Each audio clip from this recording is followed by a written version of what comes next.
Alright guys, balik lagi sama Ketua Sekte. Gimana kabar teman-teman semuanya? Baik-baik aja ya kan? Nah, di video kali ini kita bakalan ngelanjutin lagi pembahasan spoiler Donghua Solin 2 versi novel bagian 435 ya guys ya. Seperti biasa buat teman-teman yang baru gabung atau belum sempat nyimak pembahasan spoiler bagian sebelumnya, Abang Frank saranin nonton dulu ya guys ya, supaya teman-teman gak gagal paham ngikutin kelanjutan spoiler di bagian kali ini. Linknya udah ada di kolom deskripsi. Oke lah guys, gak usah kelamaan lagi di awal video. Langsung aja kita terobos versi novelnya ya guys ya.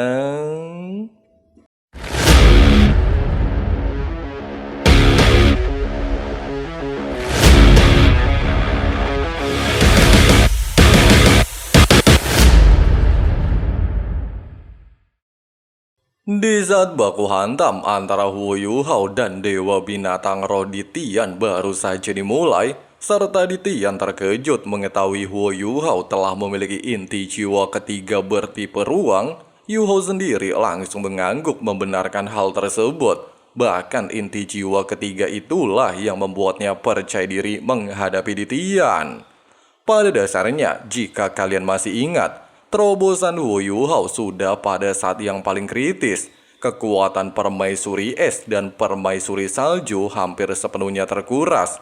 Inti jiwa ketiga Wu Yuhao sudah terbentuk di dantiannya, tetapi hal itu beredar sendiri. Pada saat itu, saat Yuhao duduk di dalam goa, dia bisa merasakan banyak hal. Dia menyadari fusi inti jiwa ketiga akan menjadi yang paling kritis. Jika berhasil, dia akan meningkat dengan cepat. Tapi jika dia gagal, dia dan Tang Wutong akan hancur. Jika Yu Hao punya pilihan, dia lebih suka tidak memilih untuk membentuk inti jiwa ketiganya. Dia tidak mau mengambil resiko dengan Tang Wutong. Namun Kaisar Naga Doulo dan Dewa Kematian Doulo telah menuangkan terlalu banyak kekuatan jiwa ke dalam tubuh mereka. Jika mereka tidak menyerap kekuatan jiwa tersebut, mereka kemungkinan besar akan mati. Jika mereka tidak bisa mengendalikan kekuatan jiwa tersebut, mereka juga akan mati lebih cepat. Inilah sebabnya mereka berkultivasi tertutup sehingga membentuk inti jiwa ketiga, serta menjadikan mereka sebagai limit Doulo. Pada saat ini, apa yang harus Wu Yuho lakukan adalah membiarkan inti jiwa ketiganya bergabung dengan dua inti jiwa lainnya. Rantai baru juga akan terbentuk selama pertarungan. Jika Yu Hao sebelumnya tidak menyerap kekuatan spiritual Evil Eye Terran King dan meningkatkan kekuatan spiritualnya ke tingkat yang baru, Wu Yu Hao benar-benar akan kurang percaya diri menghadapi Ditian. Namun saat ini, dia memiliki kepercayaan diri sangat tinggi. Singkatnya, setelah mendengarkan suara heran Ditian tentang inti jiwa ketiganya, Yu Hao diingatkan akan siksaan yang dia alami untuk menumbuhkan inti jiwa ketiganya. Keberhasilannya terkait erat dengan keberuntungan. Jika bukan karena kekuatan jiwa yang besar Kaisar Naga Doulo dan cincin roh serta tulang roh eksternal Evil Eye Terran King, Yu Hao tidak akan memiliki kesempatan sama sekali. Meski dalam hal volume kekuatan jiwa, Wu Yu Hao masih kalah dari Ditian, namun Ditian masih terkejut mengetahui kekuatan jiwa sangat besar yang dihasilkan dari tiga inti jiwa Yu Hao. Bahkan kekuatan jiwa Wu Yu Hao lebih unggul dari segi kualitas. Pada saat berikutnya, tatapan Wu Yu Hao tiba-tiba berubah. Setelah itu dia menggeser secepat kilat. Begitu dia pindah, Dewa Binatang Roh juga bergerak. Dia bergeser pada saat bersamaan. Tidak diragukan lagi, Ditian mencoba untuk membuat jalan di sekitar lubang hitam yang dihasilkan dari bentrokan pertama mereka sebelumnya. Meski lubang hitam perlahan menutup, namun baik Wu Yuho dan Ditian sama-sama menyadari ruang telah benar-benar hancur total, serta butuh waktu cukup lama untuk pulih sepenuhnya. Mereka berdua bergerak ratusan kilometer secara instan dan berhenti pada saat yang sama. Mata takdir Wu Yuho terbuka. Dia mengarahkan tangan kanannya ke Ditian, menciptakan pusaran air dan tengkorak muncul di belakang Ditian. Hal ini merupakan teknik dari kebingungan spiritual dan teknik perjuangan spiritual. Ditian mengungkapkan senyum dingin di wajahnya. Dia juga menegaskan teknik yang digunakan Yu Hao tidak berpengaruh kepadanya, di mana klan naga kebal terhadap serangan spiritual, kecuali level Yu Hao lebih kuat darinya. Saat dia berbicara, Ditian menunjuk Huo Yu Hao. Setelah itu, ruang di sekitar Huo Yu Hao terlihat menggelembung dan pecah, berubah menjadi ombak ungu yang tak terhitung jumlahnya bergerak ke arah naga raksasa di tengahnya, disebut sebagai korosi elemen naga kegelapan. Namun wilayah ungu milik Ditian segera berhenti, perlahan berubah menjadi putih dan halus, dan kepingan salju transparan jatuh dari langit. Setelah itu, pusaran air ungu perlahan menghilang, berubah menjadi kepingan salju yang tak terhitung jumlahnya. Suhu udara turun lebih drastis, seluruh langit tertutup kabut tipis, serta digunakan Huo Yu Hao untuk menyembunyikan dirinya. Fakta barusan membuat Ditian langsung mengangguk puas. Dia menyadari Yu Hao telah benar-benar mengerti tentang atribut es. Kemudian dia melambaikan tangan kanannya, membuat kepingan salju yang datang di depannya secara alami tersebar. Pada saat berikutnya, tangan kanan Ditian tiba-tiba berubah membesar. Sisik mulai muncul dan berubah menjadi cakar naga, disebut juga sebagai cakar Dewa Naga. Saat cakar Dewa Naga muncul, langit dan bumi terasa berubah, seolah-olah sesuatu yang sangat besar dan mengerikan baru saja terbangun. Meskipun Ditian belum menyerang, kekuatan itu sudah cukup untuk menghancurkan segalanya. Salju yang sebelumnya diciptakan Huo Yu Hao juga langsung hancur. Serpihan es berubah menjadi debu dan menghilang. Kabut pelindungnya juga lenyap, membuat tubuh Huo Yu Hao terlihat jelas. Tubuhnya mulai gemetar, bukan karena dingin, tetapi karena tekanan luar biasa yang menindihnya. Pada saat ini, Ditian terlihat sangatlah serius. Di belakangnya muncul bayangan naga hitam raksasa, dan di atas bayangan itu melayang sebuah bola cahaya berwarna pelangi bersinar terang. Pemandangan itu seperti dewa turun dari langit. Huo Yu Hao belum pernah melihat Ditian dalam wujud seperti ini. Dia merasa seperti bukan sedang melawan makhluk biasa, melainkan sesuatu yang jauh lebih tinggi. Tekanan itu tidak hanya menekan tubuhnya, tetapi juga jiwanya, seakan ingin menghancurkannya dari dalam. Meskipun cakar Dewa Naga bukanlah kekuatan penuh seorang dewa, tapi masihlah merupakan peninggalan Dewa Naga. Berkat kekuatan inilah, Ditian mampu menembus batasnya dan menjadi Dewa Binatang Roh. Kekuatan ini sudah melampaui seorang limit dahulu biasa, dan rasanya seperti kekuatan seorang dewa. Pada saat ini, kesalahan terbesar Huo Yu Hao adalah dia tidak menyangka Ditian akan langsung menggunakan kekuatan terbesarnya sejak awal pertarungan. Dari benturan singkat itu saja, Yu Hao sudah mengetahui dirinya berada di posisi yang sangat tidak menguntungkan. Pengalaman dan kekuatan Ditian jauh berada di atasnya. Yang membuat Huo Yu Hao lebih tertekan adalah sikap Ditian. Dia sama sekali tidak meremehkannya. Justru sebaliknya, sejak awal Ditian menganggap Huo Yu Hao sebagai musuh yang serius. Dan karena itulah, Ditian langsung menyerang dengan kekuatan penuh tanpa memberikan kesempatan sedikit pun.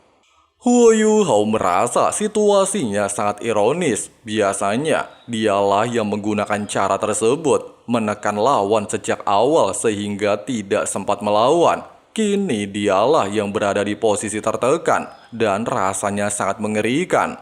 Langit di atas mereka bergetar dan terdistorsi karena tekanan energi yang luar biasa. Raungan naga bergema di telinga Huo Yu Hao, mengguncang tubuh dan pikirannya.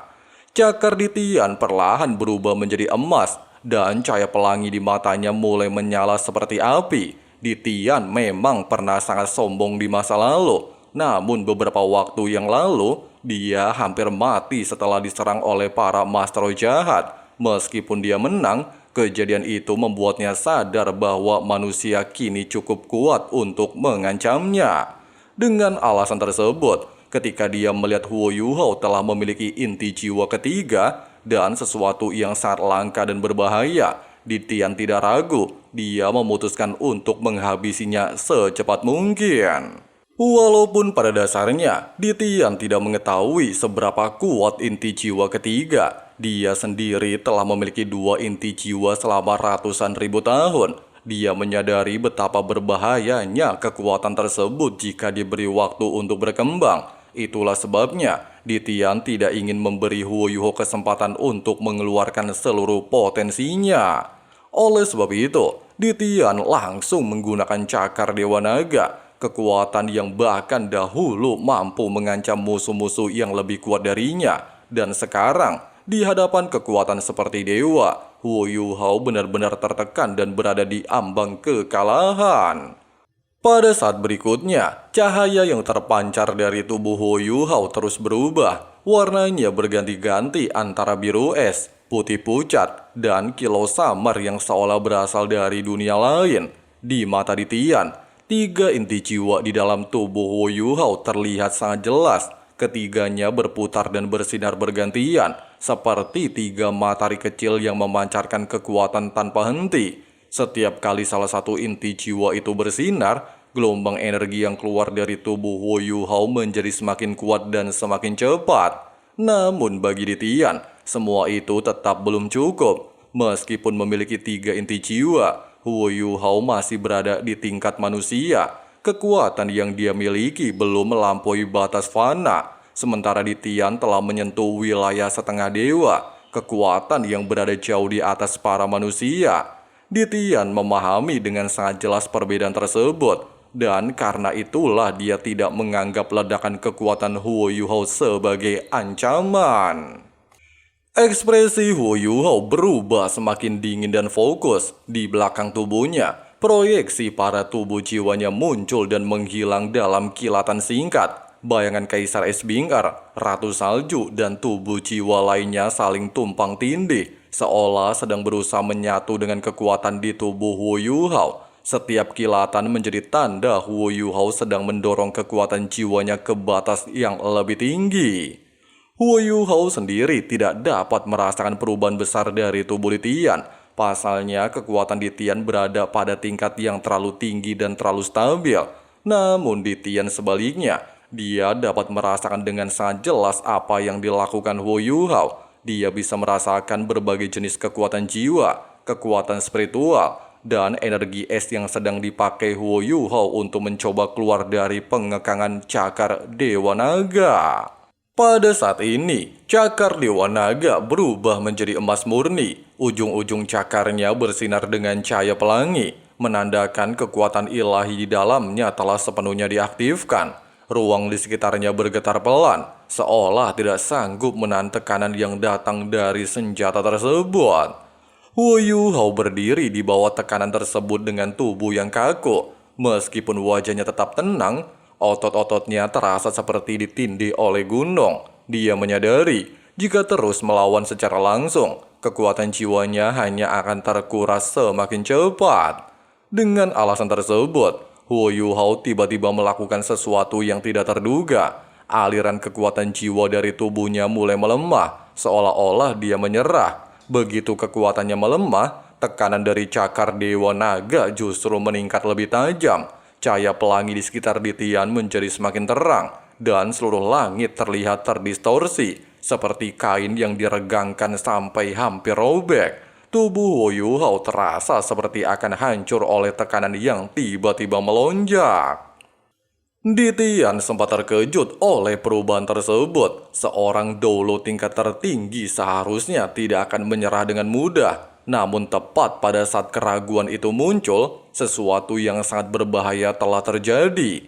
Cahaya biru sedingin es tiba-tiba menyala di udara, lalu menghilang dalam sekejap. Pada detik berikutnya, ruang di depan Ditian tampak kosong, dan kemudian cahaya biru muncul kembali tepat di hadapannya seperti kilat beku. Ditian bereaksi dengan naluri bertarungnya yang sangat tajam dan mengangkat cakar Dewa Naga untuk menangkis serangan tersebut.